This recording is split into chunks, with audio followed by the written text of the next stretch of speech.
നിന്നെ നിന്ദിച്ചു കളഞ്ഞത്, നിന്നെ മാറ്റി നിർത്തിയത്, നിന്റെ കളർ നോക്കി, നിന്റെ എഡ്യൂക്കേഷൻ നോക്കി, നിന്റെ ക്രീഡ് നോക്കി, നിന്റെ അളവ് നോക്കി, നിന്റെ പേഴ്സണാലിറ്റി നോക്കി, നിന്റെ ക്യാരക്ടർ നോക്കി മനുഷ്യൻ നിന്നെ തള്ളിക്കളഞ്ഞ ഇടത്ത് സ്വർഗം പറഞ്ഞോ, you are precious in my sight. ഇന്ന് പകൽ ഞാൻ ചലഞ്ച് ചെയ്യുന്നു. എവിടെയെങ്കിലും നീ പരിശോധിക്കപ്പെട്ടിട്ടുണ്ടോ? എവിടെയെങ്കിലും നീ തള്ളപ്പെട്ടിട്ടുണ്ടോ? എവിടെയെങ്കിലും നീ ഒതുക്കപ്പെട്ടിട്ടുണ്ടോ?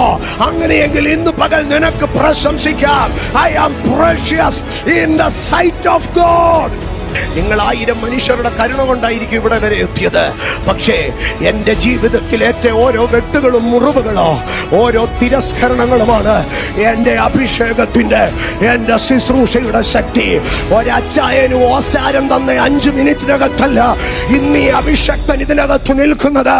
പകരം ഏറ്റ മുറിപ്പാടുകളോ, ചങ്കിനേറ്റ വേദനകളോ, ശിരസിനേറ്റ ആയുധങ്ങളോ, അതിനകത്തുകൂടാണ് ഈ അഭിഷക്തൻ ഇവിടെ വരെ വന്നത്. ഒരച്ചായന്റെ പുറകെ കയറി ഒരച്ചായന്റെ ബാക്ക് സീറ്റിൽ ഇരുന്ന് തോള് തിരുമ്മി കൊടുത്തിട്ടല്ല ഈ എളിയവൻ ഇവിടെ വരെ എത്തിയത്. ഒരച്ചായന്റെ റെക്കമെൻഡേഷനിലല്ല ഈ എളിയവൻ ഇന്ന് തിരുസന്നിധാനത്തിങ്കൽ നിൽക്കുന്നത്. 5 മിനിറ്റ് ഔദാര്യം തന്നതിനകത്ത് പ്രസംഗിച്ച് പരിശീലിച്ചതല്ല. പ്രതിസന്ധികളുടെ ദിനരാത്രങ്ങളിൽ അപ്പന്റെ പാദപീഠത്തിങ്കൽ ഇരുന്ന് ഉറക്കമില്ലാതെ കരഞ്ഞ രാത്രികളിൽ സ്വർഗത്തിലെ ദൈവം എന്റെ മേലിട്ടൊരു അഭിഷേകം, എന്റെ മേൽ പകർന്ന ഒരു വെളിപ്പാട്, അതാണ് എന്നെ ഇന്ന് ദൈവത്തിന്റെ ശുശ്രൂഷകനാക്കിയത്.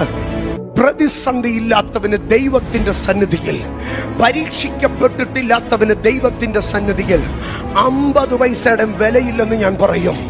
കാരണം പ്രതികൂലത്തിന്റെ കനലുകൾക്കകത്ത് വീരന്മാരുടെ നടുവിൽ യുദ്ധക്കളത്തിൽ നക്ഷത്രഗതികൾ എനിക്കെതിരെ നിന്ന് പൊരുതയിടത്ത് എന്റെ ദൈവം എന്നെ പിടിച്ചു കയറ്റിയതാണെന്നുള്ള ആ വല്ലാത്തൊരു അസാധാരണ ധൈര്യത്തിലാണ് ഇന്ന് പകൽ ഞാനത് പറയുന്നത്. അതാണ് ഫിലിപ്പി ലേഖനം 2-ാം അധ്യായം പറയുന്നത്. അവൻ ക്രൂശിലെ മരണത്തോളം തന്നെത്താൻ താഴ്ത്തി. അതുകൊണ്ട് ദൈവവും അവനെ ഏറ്റവും ഉയർത്തി. Your trials makes